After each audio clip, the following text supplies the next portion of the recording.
नमस्कार विद्यार्थियों, एक बार फिर से स्वागत है आपका मैथ क्लासेस गाड़ाखेड़ा में। देखिए लास्ट वीडियो में हमने जो पढ़ा था घन और घनाभ पढ़ा था, बहुत ही अच्छे से पढ़ा था, बहुत ही मजे से पढ़ा था और उसका रिस्पांस भी मुझे बहुत ही अच्छा मिला। आपकी तरफ से बहुत ही बढ़िया तरीके से रिस्पांस मिला। और आज हम जो पढ़ने वाले हैं वो है बेलन, खोखला बेलन और शंकु। जी हाँ, बिल्कुल तीन ही आकृतियां पढ़ेंगे हम लोग आज। जो बेलन होगा, खोखला बेलन होगा और एक शंकु होगा। मैं आपका ज्यादा टाइम नहीं लेना चाहता। उससे पहले कि मैं स्टार्ट करूं इन आकृतियों को, आप लोग वीडियोस को लाइक, शेयर और सब्सक्राइब कर दे। जो स्टूडेंट नए आ रहे हैं उनसे रिक्वेस्ट है कि आप लोग सब्सक्राइब करते जाएं। पूरी की पूरी जो एक्सरसाइज है हम लोग पढ़ेंगे, बहुत ही अच्छे से पढ़ेंगे। आपका कोई भी पॉइंट ऐसा नहीं होगा जो क्लियर नहीं हो पाएगा। प्रॉमिस करता हूं, ये कंप्लीट पढ़ने के बाद आपके सामने ऐसा कोई भी क्वेश्चन नहीं रहेगा जो आपसे नहीं हो पाएगा। कुछ अच्छे अच्छे एग्जाम्पल भी होंगे, वो भी हम लोग समझ के बहुत ही अच्छे तरीके से करेंगे। हर एक क्वेश्चन बहुत ही अच्छे से मजे से होने वाला है। बस आप आराम से बैठकर वीडियोस को पूरा कंप्लीट देखिए और वीडियोस को लाइक करते रहिए, ज्यादा से ज्यादा शेयर करते रहिए। तो चलिए आज हम उठा लेते हैं पहला ही टॉपिक। जो पहला पॉइंट है वो मैंने उठाया किसका भैया?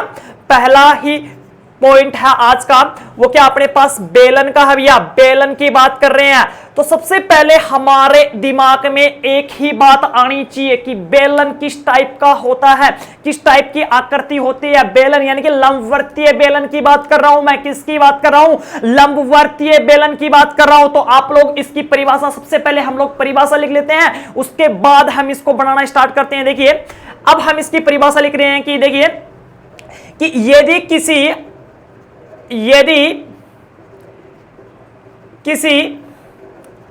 आयत की लंबाई को, यदि किसी आयत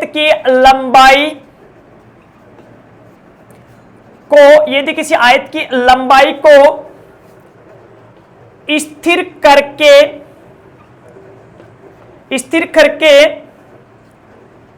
उसके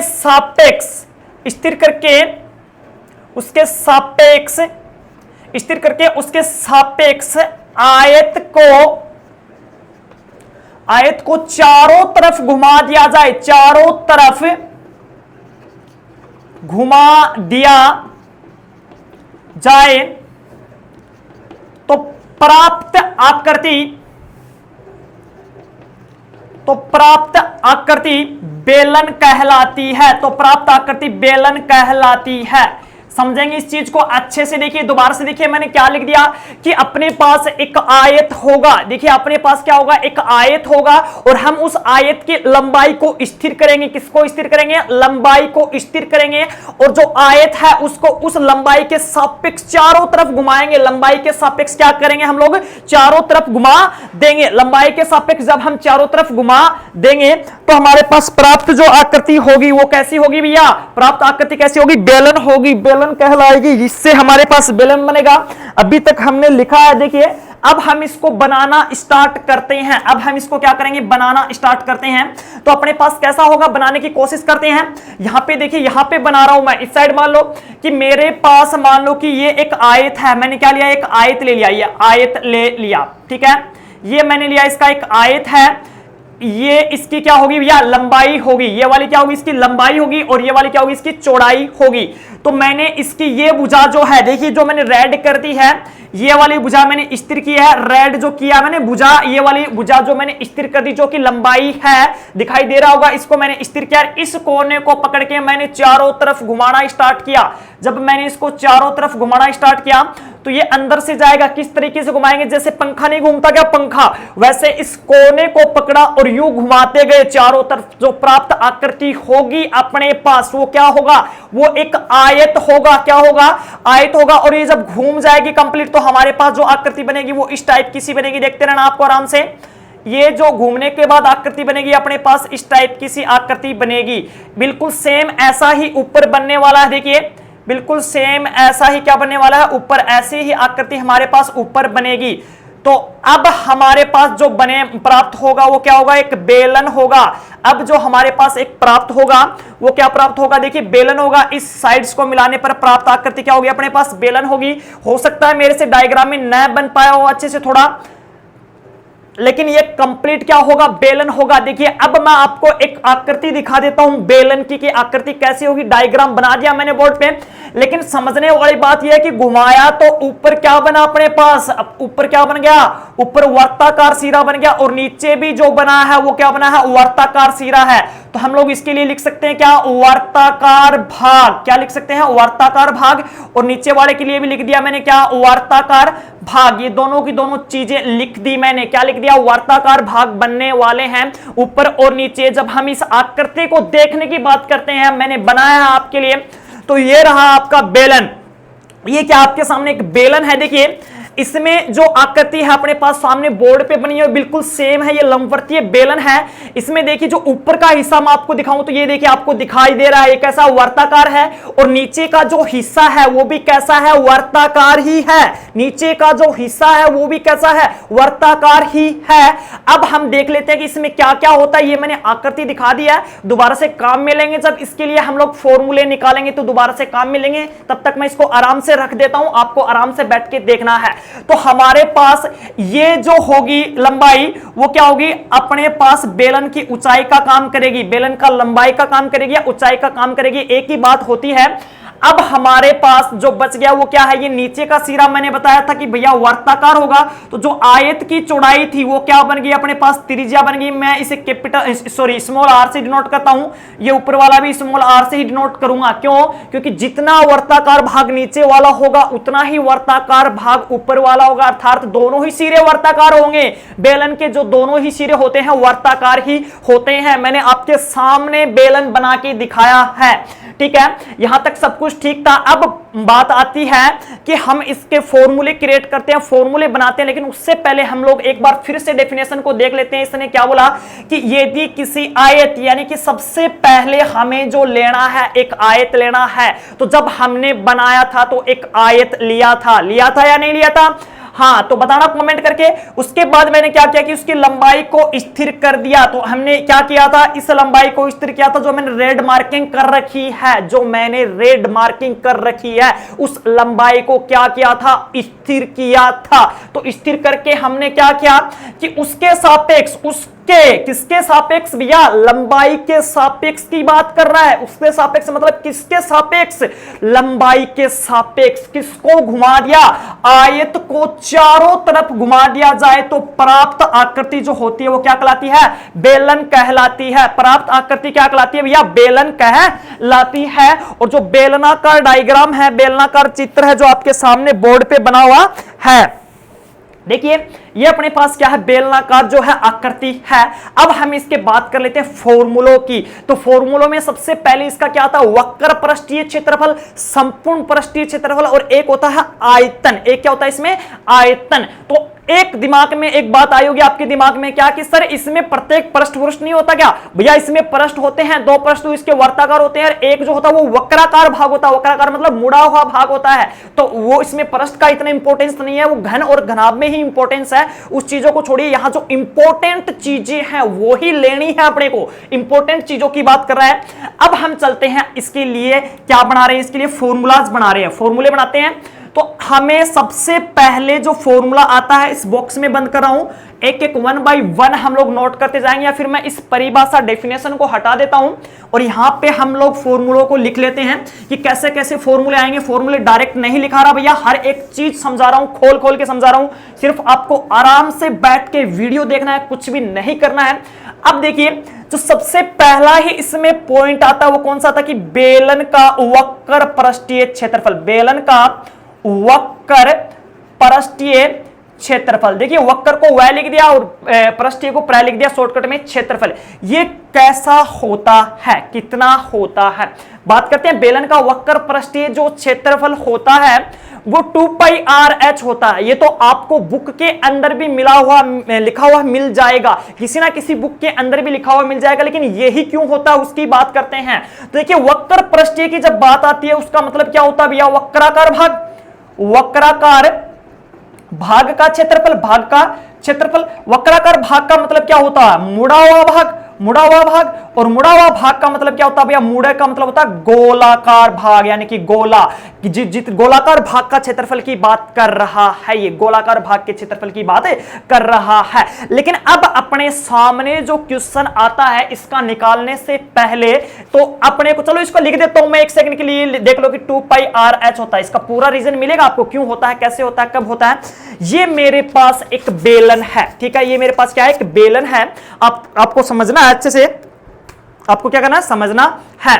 देखिए ये मेरे पास क्या है, एक बेलन है, तो ये जो बेलन है हमें गोलाकार भाग का क्षेत्रफल निकालना, तो ये जो बेलन है कितना गोल है, सबसे पहले दिमाग में यही क्वेश्चन आना चाहिए कि सर जी कितना गोल है, ये कितना गोल है। देखिए इसको नीचे से देखेंगे, ये इतना गोल है, इतना कितना, वर्त के जितना गोल है, कितना गोल है, वर्त के जितना गोल है। अब एक क्वेश्चन और उठ गया नया, कौन सा, कि सर जी वर्त कितना गोल है, वर्त कितना गोल है। तो वर्त जो गोल है वो परिधि के जितना गोल है, कितना गोल है, परिधि के जितना गोल है। वर्त जो गोल होता है वो कितना गोल होता है भैया, परिधि के जितना ही गोल होता है।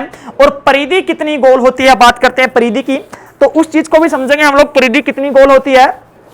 तो देखिए परिधि कितनी गोल होती है, परिधि 2 पाई आर जितनी गोल होती है। देखिए 2 पाई आर जितनी ही गोल क्यों होती है उसका भी रीजन मिलेगा आपको, बस एक सेकंड रुकिए। अपने पास मान लो कि ये कोई वर्त है, ठीक है, ये कोई वर्त है, एक सेकंड के लिए देखिए, हाँ ये कोई वर्त बन गया अपने पास, ठीक है, ये कोई वर्त है अपने पास, लेकिन ये कितना गोल है ये इसकी परिधि ही डिसाइड करेगी। और ये मान लो इसकी त्रिज्या है, तो हमने इस त्रिज्या को घुमाया, चारों तरफ से घुमा के लेके आया, तभी तो वर्त बना ना। तो यहां से लेकर जब यहां तक घूम के आया तो कितने डिग्री का एंगल बना, टोटल 360 डिग्री का एंगल बना। किसने बनाया भैया, त्रिज्या ने बनाया। बात कर रहे हैं हम किसकी बात कर रहे हैं, कौन से पॉइंट की बात कर रहे हैं हम लोग बात कर रहे हैं कि परिधि कितने 2 पाई आर क्यों होती है, अर्थात वर्त जो होता है वो 2 पाई आर ही गोल क्यों होता है, क्योंकि वर्त जो बनता है त्रिज्या से बनता है, त्रिज्या यू चारों तरफ घूम के आती है तब बनती है, चारों तरफ जब त्रिज्या घूम जाती है तो वो टोटल 360 डिग्री का एंगल बनाती है। और 360 को ही हम लोग क्या बोलते हैं, 2 पाई बोलते हैं। देखिए पाई का जो वैल्यू होता है 180 होता है, जब इधर 2 लगाएंगे तो इधर भी 2 लगेगा, टोटल कितना हो जाता है 360 डिग्री हो जाता है, जिसको 360 डिग्री भी बोलते हैं। यानी कि हमारे पास 360 डिग्री घूमता है तब जाके 2 पाई आता है।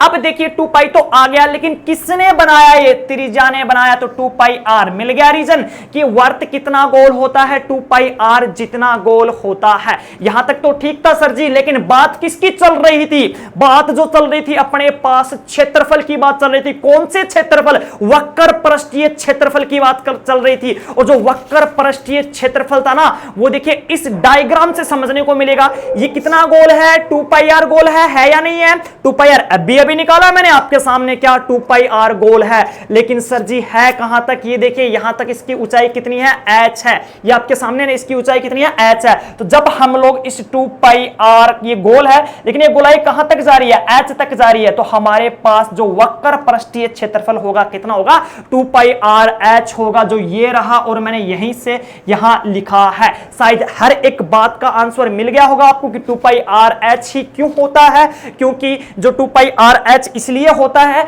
जो अपने को वक्र पृष्ठीय क्षेत्रफल निकालना है वो कौन सा होता है, वक्राकार भाग का होता है। वक्राकार भाग बोले तो मुड़ा हुआ भाग, मुड़ा हुआ भाग बोले तो गोलाकार भाग, और गोला कितना होता है, कितना गोलाकार होता है, तो ये एक वर्त के जितना ही गोल होता है। और वर्त कितना गोल होता है, परिधि के अनुसार गोल होता है, परिधि के जितना गोल होता है। परिधि कितनी होती है, 2 पाई आर होती है। 2 पाई आर ही क्यों होती है, उसी का रीजन मैंने आपके सामने रखा है। अगर समझ में नहीं आया तो आप लोग कमेंट करके बताना, दोबारा से बता दूंगा 2 पाई आर ही क्यों होती है। देखिए जो त्रिज्या होती है, घड़ी की सुई मान लो, ये घड़ी की सुई दोबारा 12 से स्टार्ट हुई, दोबारा 12 पे वापस आएगी तो अपने पास कितने डिग्री का एंगल बना लेगी, टोटल 360। और 360 को कितना बोलते हैं, 2 पाई बोलते हैं। और किसने बनाया, सुई जो है वो त्रिज्या होगी आर, तो 2 पाई आर जितना गोल बनाया उसने, वर्त 2 पाई आर जितना वर्त बना लिया।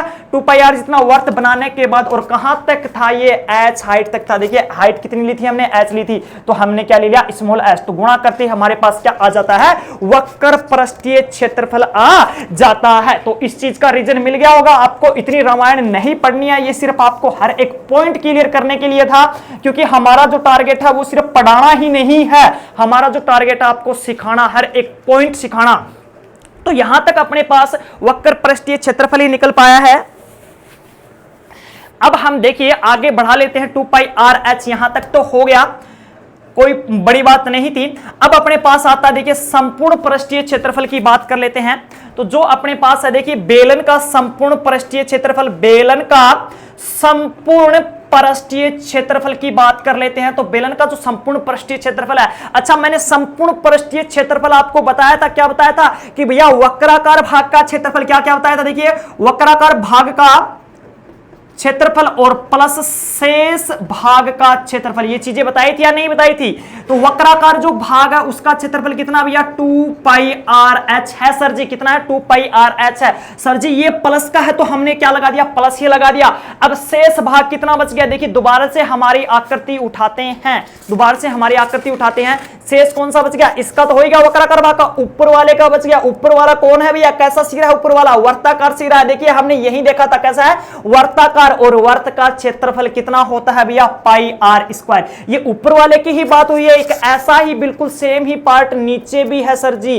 तो नीचे का भी कितना होगा भैया पाई आर स्क्वायर ही होगा। क्यों होगा पाई आर स्क्वायर, क्योंकि सर जी ऊपर वाला वर्ताकार है और नीचे वाला भी वर्ताकार है, तो दोनों का जो क्षेत्रफल होगा पाई आर स्क्वायर और पाई आर स्क्वायर ही होगा। और सर जी टोटल जो मिलके हो जाता है पाई आर एच प्लस ये कितना हो जाता है 2 पाई आर स्क्वायर हो जाता है। जब हमने यहां से देखिए 2 पाई आर कॉमन ले लिया, 2 पाई आर कॉमन ले लिया तो sir ji h plus r बन जाता है। और जब एच प्लस आर बन जाता है तो हमारा जो संपूर्ण पृष्ठीय क्षेत्रफल का सूत्र है वो भी बन जाता है, अर्थात हमारा संपूर्ण पृष्ठीय क्षेत्रफल कितना होगा इसके लिए 2 पाई आर इंटू में एच प्लस आर, ये बन जाता है 2 पाई आर इंटू में एच प्लस आर, संपूर्ण पृष्ठीय क्षेत्रफल भी हमारा बन जाता है। तो देखिए हमने इसके बारे में भी अच्छे से जाना, हर एक वर्ड क्लियर होगा, बस आप पेशेंस रख के आराम से बैठिए, वीडियोस को देखिए बस, ठीक है। अब हम आगे बढ़ा लेते हैं। एक बार फिर से कहना चाहूंगा जो भी स्टूडेंट आ रहे हो आप लोग नए नए, चैनल को सब्सक्राइब कर ले, बाजू में लगे हुए बेल आइकन को भी दबा ले ताकि आपको वीडियोस के नए नए अपडेट मिलते रहे। अब हम आगे बढ़ा लेते हैं 2 pi r into h plus r. देखिए 2 पाई आर इंटू में भैया आ रहा है एच प्लस आर, ठीक है। नोट आराम से कर लेना आप लोग, वीडियोस को रोक के भी नोट कर सकते हो। अब अपने पास नेक्स्ट जो पॉइंट आता है वो क्या आता है, बेलन का आयतन आता है, बेलन का आयतन आता है। तो देखिए बेलन का जो आयतन होता है वो कितना होता है, मुझे तो याद है कितना होता है पाई आर स्क्वायर एच होता है sir ji, pi r square h होता है। क्या रट लें क्या, नहीं भैया रटना नहीं है, मैंने बताया मैं पढ़ाऊंगा नहीं, आपको सिखाऊंगा हर एक चीज, और अच्छे से सीखना, आपको अच्छे से सीखना है। अभी देखिए कैसे कैसे निकल के आएगा। आयतन की जो परिभाषा बताई थी मैंने, 3 परिभाषाएं बता दी, उन 3 परिभाषाओं के अकॉर्डिंग मैं ये निकाल के दिखाऊंगा आपको, पाई आर स्क्वायर एच ही होगा। और वो क्यों होगा उसके लिए बात कर लेते हैं हम लोग। तो सबसे पहले हमारे पास परिभाषा क्या लिखाई थी मैंने कि अंतरिक्ष में किसी ठोस वस्तु के द्वारा घेरा गया स्थान, बताया था नहीं बताया था, अंतरिक्ष में किसी ठोस वस्तु के द्वारा घेरा गया स्थान बताया था मैंने, क्या कहलाता है, आयतन कहलाता है। तो उसमें जो अंतरिक्ष में स्थान घेरा गया था उसके लिए मैंने एक यूनिक सा फॉर्मूला दिया था। क्या फॉर्मूला दिया था भैया कि आधार का क्षेत्रफल और गुणा सर जी क्या बताया था आपने, ऊंचाई बताया था भैया, क्या ये ऊंचाई है। तो देखिए हमारे पास ये बेलन है, आप लोग देख सकते हो, आराम से देख सकते हो, बार बार यही आकृति उठानी पड़ती है, बिल्कुल वैसा बेलन चल रहा है तो यही उठाएंगे ना। देखिए ये अपने पास क्या है, एक बेलन है या नहीं है। तो इसमें आधार देखिए, आधार का मतलब नीचे वाला हिस्से की बात कर रहा है, और जो नीचे वाला हिस्सा है वो कैसा है, वर्ताकार भाग है, और वर्ताकार भाग है तो उसका क्षेत्रफल sir ji pi r square होता है। और ये पाई आर स्क्वायर के बारे में मैंने स्टार्टिंग में बता दिया, जो एक्सरसाइज स्टार्ट की थी हमने क्षेत्रफल और आयतन की परिभाषा पढ़ी थी, उसी टाइम मैंने 4 क्षेत्रफल बताए थे, त्रिभुज का, वर्ग का, आयत का, और जो लास्ट बताया था मैंने क्या बताया था, वर्त का बताया था। जो मैंने बोला कि आपको नोट करके रखना, आता बहुत अच्छी बात है, नहीं आता तो आप लोग नोट करेंगे और याद करने हैं। तो चलिए पाई आर स्क्वायर हो गया यहां तक अपने पास। मल्टीप्लाई सर जी ऊंचाई, सर जी ऊंचाई तो इस बेलन की एच ले रखी थी हमने, तो कितना आ गया इसके according, pi r square h आ गया। क्या मैंने सही लिखा है, यही लिखा था मैंने, बिल्कुल भाई साहब यही लिखा था। अब बात कर लेते हैं दूसरी परिभाषा के अनुसार। देखिए तीनों की तीनों जो यूनिक जो परिभाषा थी एक ही थी, जिसके अकॉर्डिंग हमने सूत्र बनाया था। सूत्र के अकॉर्डिंग हमारे पास इसका सूत्र निकला, जो यूनिक सूत्र था वो यही तो था ना, आधार का क्षेत्रफल इंटू में ऊंचाई।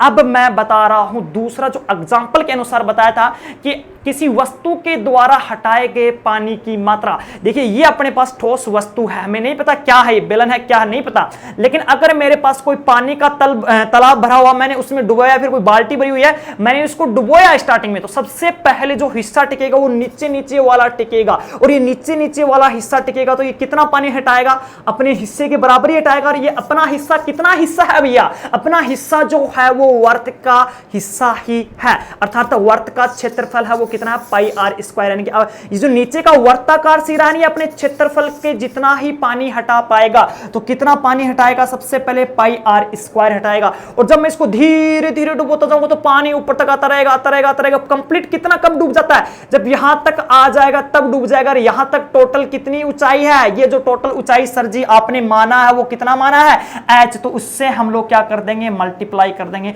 तो हमारा जो आंसर आने वाला है पाई आर स्क्वायर एच ही आने वाला है। ये हमारे पास सेकंड परिभाषा के अकॉर्डिंग भी हो गया।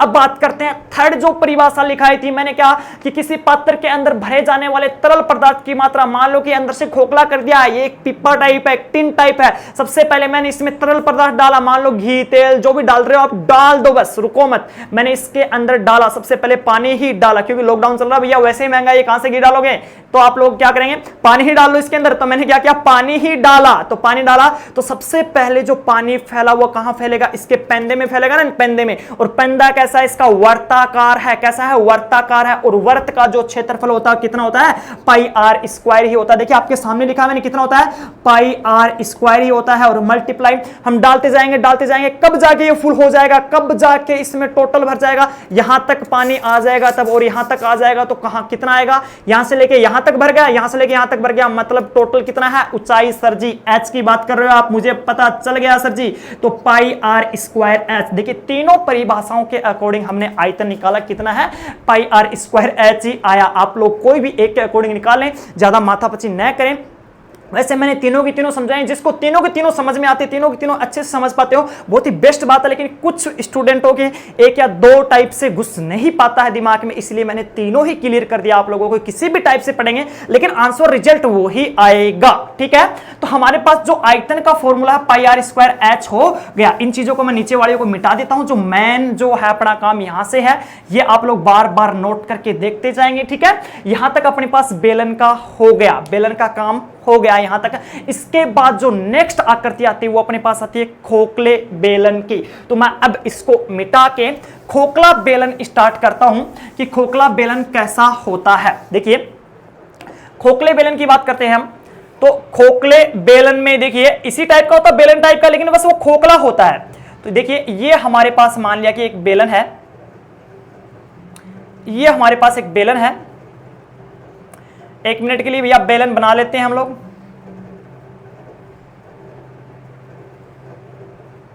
ठीक है, ये अपने पास क्या एक बेलन है,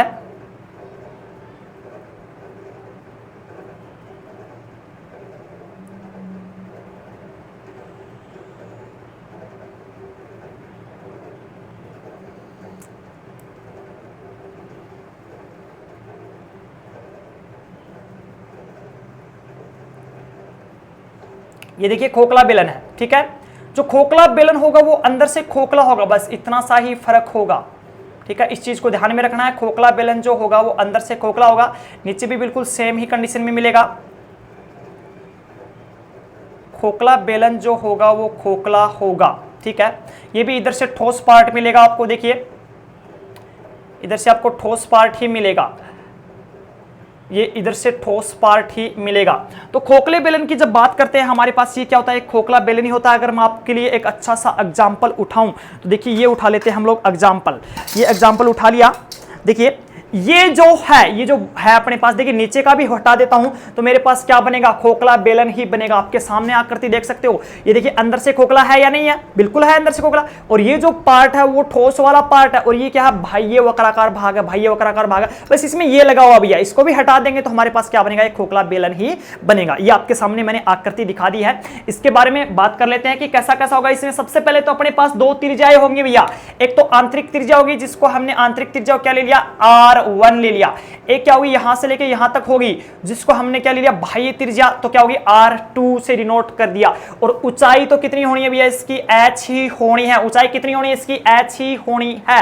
तो हमारे पास इसमें दो त्रिज्याएं होंगी, इस बात का ध्यान रखना है, एक तो होगा इसका आंतरिक त्रिज्या, एक होगा बाह्य त्रिज्या, और एक होगी इसकी ऊंचाई। तीन चीजें चलेंगी इसमें, तीनों को अच्छे से हमें क्रिएट करते हुए, तीनों को अच्छे से समझते हुए चलना। सॉरी, तो अपने पास सबसे पहले इसमें भी क्या आता, वक्र पृष्ठीय क्षेत्रफल आता, किसका, खोखले बेलन का, खोखले बेलन का वक्र पृष्ठीय क्षेत्रफल की बात कर लेते हैं। वो कितना होता है वक्र पृष्ठीय क्षेत्रफल खोखले बेलन का, तो मैं आपको बता दूं कि खोखले बेलन का जब वक्र पृष्ठीय क्षेत्रफल निकालेंगे तो वक्र पृष्ठीय का बताया था मैंने कौन सा, वक्राकार भाग का, वक्राकार भाग मतलब मुड़ा हुआ भाग। तो बेलन में वक्राकार भाग कौन सा, देखिए सबसे पहले तो अंदर का निकाल लेते हैं। तो देखिए मैंने जब अंदर घुमाया तो अंदर भी तो मुड़ा हुआ भाग है, देखिए हाथ मुड़ रहा है, अंदर भी देखिए मेरा हाथ मुड़ रहा है, तो मेरे पास क्या होगा, अंदर जो होगा वो भी तो है ना वक्राकार भाग। तो सबसे पहले मैंने अंदर का निकाला, तो अंदर के लिए जो क्षेत्रफल होगा वो कितना होगा, देखिए 2 पाई